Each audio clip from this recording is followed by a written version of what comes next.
Hi, I'm Johnny, and this is Comics Altruism, where 100% of our proceeds for the month of June are going to Angel Hair for Kids.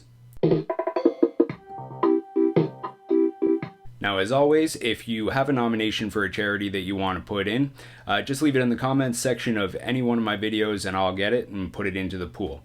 Also, I'm speaking in Canadian funds when I tell you the prices of any of these things, and I am up for negotiation because selling for less than I wanted is better than not selling at all. So I'm just banging this video out as quick as I can because I've already posted some of these things to Instagram, and I promised the YouTube community that they would get a first look. Not that it really matters at the infancy of the whole idea that we got going on, but just in case, I don't want to really circumvent my own rules. So this here is a garage sale haul that I got this past Saturday. And what it was a whole block's worth of houses were having a garage sale. And the table that had the comic books on it, the guy wasn't there, the original owner. So basically, the people who owned the house at which the garage sale was being held were in charge of negotiations and compromises and that kind of stuff.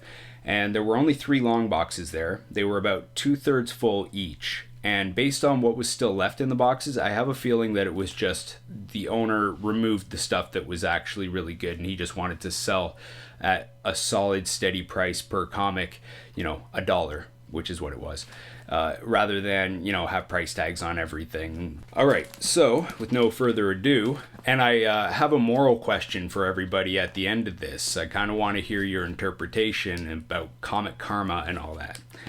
All right, so here we go. Green Lantern number 1. All of these are 9.2 to a 9.4. I'm asking $3 for that. And I will tell you otherwise if it's not a 9.2 to a 9.4. We got Superman 74. That's one of those Deathly Superman books. I'm asking $4. We've got Action Comics 684. For some reason that has a higher list value, but I'm setting that at 4 anyway. We've got Swamp Thing Annual number 1. That's in a 9.2 or so. If Spectacular Spider Grandpa is watching, you got some meat and potatoes there just for you. We got, this one's a little rough. Amazing Spider-Man 333. I'd give that like a 7.0. I took a look. It's alright. There are all those color breaking spine creases there. So I'll set that at $3. We've got Marvel Team Up Annual number 4. Setting that at $4. This is a good one. Punisher number 10. That's the first time Daredevil and Punisher fight. Setting that at $8. And then we've got the complete run of Secret Wars number 2. And a couple of these aren't so great. There's number 1. Number 2. Number 3, number 4, number 5, number 6, number 7, number 8. This was the one where I gotta knock that down to like a 7.5. There's something wrong with the gloss on the cover. And I'm wondering if it might just be dirty. I might be able to just fix that. I don't know. But based on the next one, just how it looks on the white section of it, it's number 8 is probably just dirty. And that's the same thing with number 9 here. So I'm setting that at like an 8.5. So for the whole lot of Secret Wars Volume 2 or number 2, I'm looking for $15 Canadian. We've got She-Hulk number 17. I don't know why I picked that up. I think that was an accident. I think it just managed to fall into my pile as I was going through the boxes. That's cool though. I'm into it. All right, then we got Spectacular Spider-Man. I took this one out of the bag so that you could see that awesome hologram. How great is that? That's Spectacular Spider-Man 189. And I set that at $6. We've got Spider-Man number 1, the black cover. We've got that at $4. We've got Spider-Man 26, another hologram cover. That one's looking nice too. Got that for $3. And then here's what I was talking about. Spider-Man 2099. I know it's not a rare book, but to find it in this kind of condition, I have a feeling that's a little hard to find. There's literally no spine ticks and no creases. I took a look at all the pages. Everything's good. So, yeah, that's like a 9.6, possibly even a 9.8, though I'm not going to promise that. So I got that at $5 just because it's an easy enough book to find. And then, what did I do with this one? I think I said 8.5 to 9.0, or maybe it was a 9.0 to 9.2. Whatever I said on Instagram, either way, I would say it's still worth $10, which is what I'm asking. And that was it for what's for sale. I just wanted to show off these last ones because Amazing Spider-Man in the early 90s had a 5-issue set of like basically PSA books, and I think I might have shown one of them off at some point, but I didn't have the full set, and now I do, because there's number 2. And these are Canadian, by the way. They were free as far as I remember, because I know that I got 1 or 2 of them when I was a kid, and I want to say they were free. And there's number 5, and then fast forward, or rewind, I guess, because I got these ones way before, just to complete the run. Skating on Thin Ice. We've got number 3, Hit and Run. And then number 4 was the Chaos in Calgary.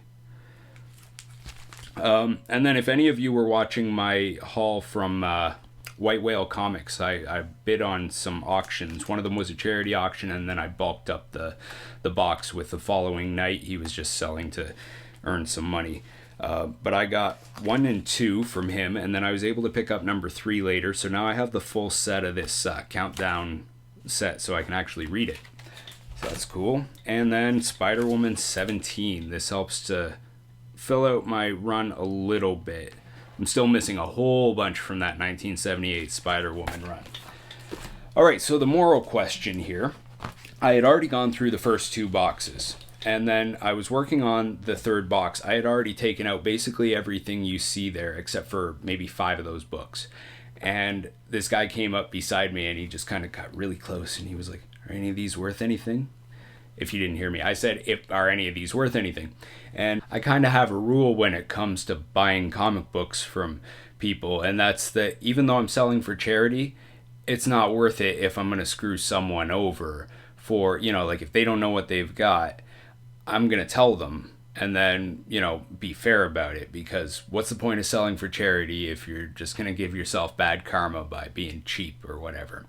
So there is that. And then there's also, I'll be considerate to other buyers. So like with that Spider-Man number 1 there was another Spider-Man number 1 that I left, so that the 1, 2, 3, 4, 5, 6, 7, 9 that they had, I wasn't going to break up that run. And something like that Spider-Man 2099, that's the only one he had. Otherwise I would have probably done like a 3 or 4 books, just so that I'm not just taking that number 1. You know what I mean? So I had already gotten like anything that was profitable, I guess. There was a bunch of good stuff in there. It's just that it wouldn't have been worth paying $1 a book to try and then flip it for 2.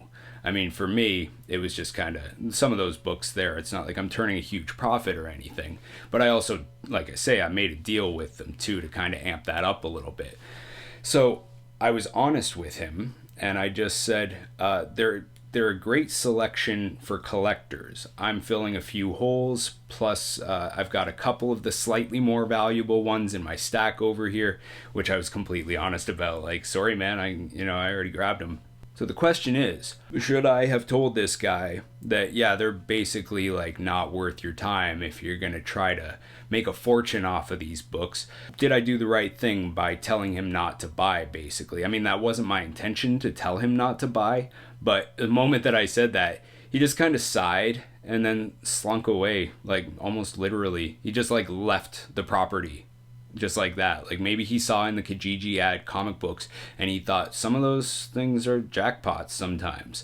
And, like maybe he needed the money. So maybe I saved him that money because, Fool Killer, the complete run, isn't really worth paying $1 a book for. Even if you make a deal and 50 cents a piece, you're not going to make a huge profit off of that. So, should I have told him? should I not? That's my question to you, community. Thanks everyone for watching, and I hope to hear from you. Bye.